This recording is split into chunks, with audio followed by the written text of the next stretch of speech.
Pernah nggak sih kalian menitipkan barang berharga kalian seperti barang belanjaan yang kalian titipkan sebelum memasuki store?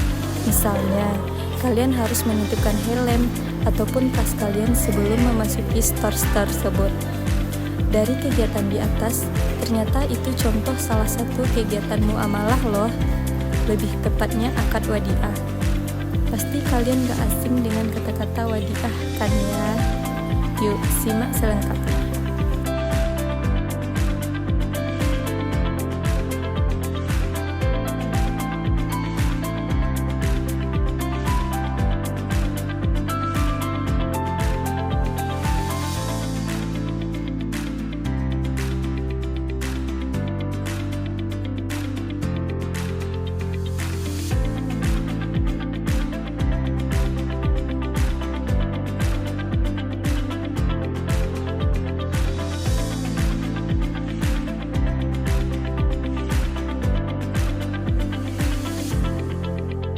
Wadiah diambil dari kata wada'ah yang berarti meninggalkan karena amanat tersebut ditinggalkan kepada orang lain yang menerima titipan. Muhammad bin Ibrahim Al-Tuwajir mendefinisikan wadiah adalah harta yang diserahkan kepada orang lain yang menjaganya tanpa kompensasi, seperti menitipkan kepada orang lain jam, mobil, emas, atau uang.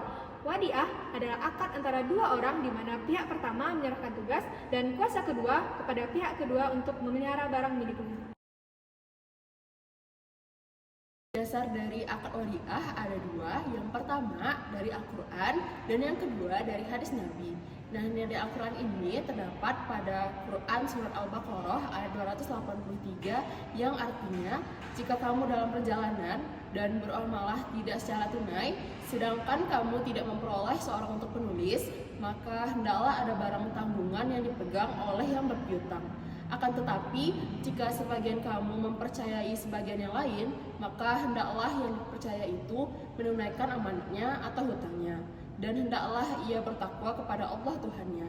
Yang kedua, hadis Nabi yang berarti tunaikanlah amanah atau titipan kepada yang berhak menerimanya, dan janganlah membalas khianat kepada orang yang mengkhianatimu.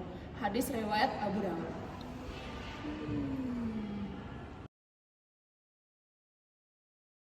Selanjutnya rukun wadiah. Rukun wadiah adalah hal pokok yang harus ada dalam akad wadiah.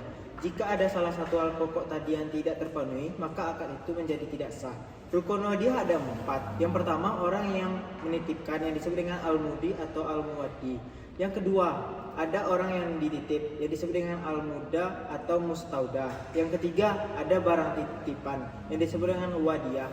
Yang keempat adalah ijab kabul.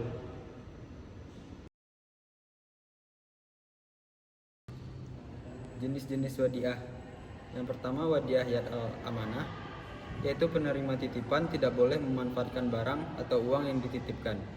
Yang kedua, wadiah yad ad-domanah, yaitu penerima titipan boleh memanfaatkan barang atau uang yang dititipkan, namun tetap bertanggung jawab untuk menjaganya dan mengembalikannya.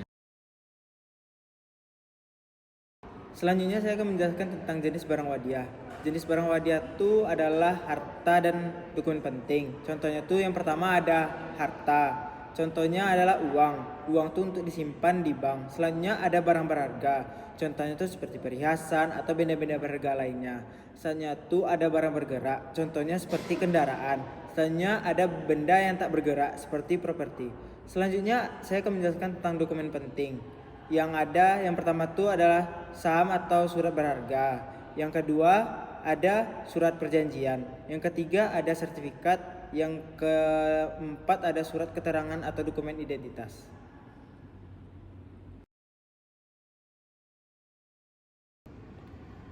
Syarat-syarat wadiah ada 3 kondisi. Yang pertama, syarat orang yang menitipkan. Yang kedua, syarat barang yang dititipkan. Dan yang ketiga, syarat ijab kabul. Syarat orang yang menitipkan yaitu balik dan berakal sehat. Kalau untuk syarat barang yang dititipkan, barang yang dititipkan harus berupa harta yang bisa disimpan dan diserahkan. Ya, kalau untuk syarat ijab kabul, ijab harus dinyatakan dengan ucapan dan perbuatan.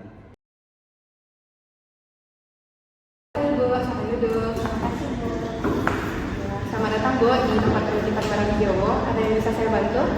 Saya mau menitipkan emas batangan 3 kg karena saya ada urusan keluar kota. Ibu, saya cek dulu barangnya Ya, Bu. silakan Bu. Oh, baik. Ibu silakan isi formulirnya dulu.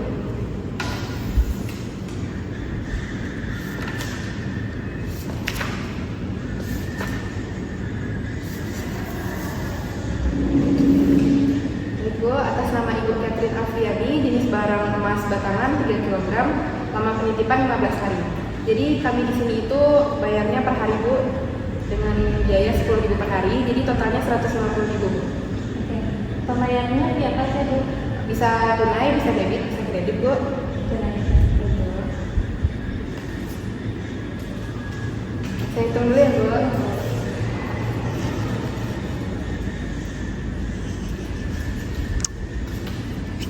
Ibu uangnya bebas.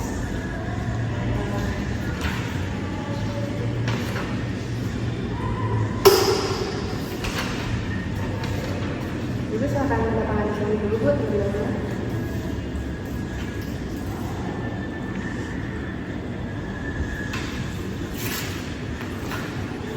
Baik, kalau untuk ini Ibu pegang ya, ini Ibu bawa besok untuk pengambilan barangnya. Oke, berarti nanti pas pengambilan barang saya bawa ini ya Bu. Iya Bu. Oke, terima kasih Bu. Terima kasih Bu.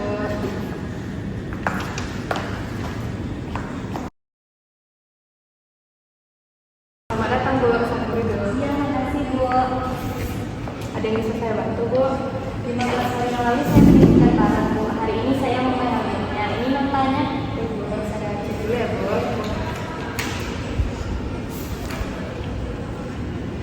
Nah, baik, sebentar ya Bu, saya cek dulu barangnya. Ini Bu barangnya, silakan dicek dulu. Saya cek dulu ya Bu. Semuanya aman Bu. Bagaimana Bu, apakah ada keluhan atas pelayanan kami? Enggak ada Bu. Bu, terima kasih ya Bu atas kepercayaan barang ini. Iya Bu. Selamat hari Bu. Mari Bu.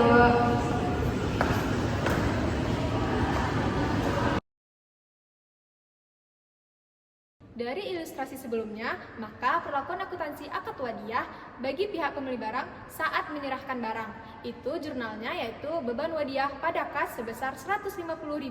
Sedangkan bagi pihak penyimpan barang saat menerima barang yaitu jurnalnya kas pada pendapatan wadiah sebesar 150.000.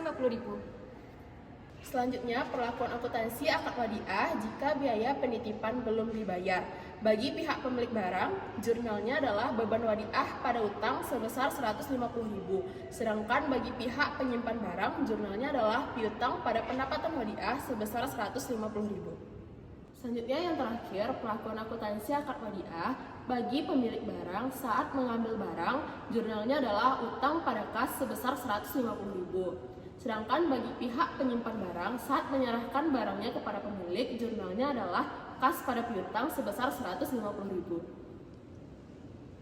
Terima kasih telah menonton video kami. Semoga video kami bermanfaat bagi kita semua. Saya akhiri, wabillahi taufiq wal hidayah. Assalamualaikum warahmatullahi wabarakatuh.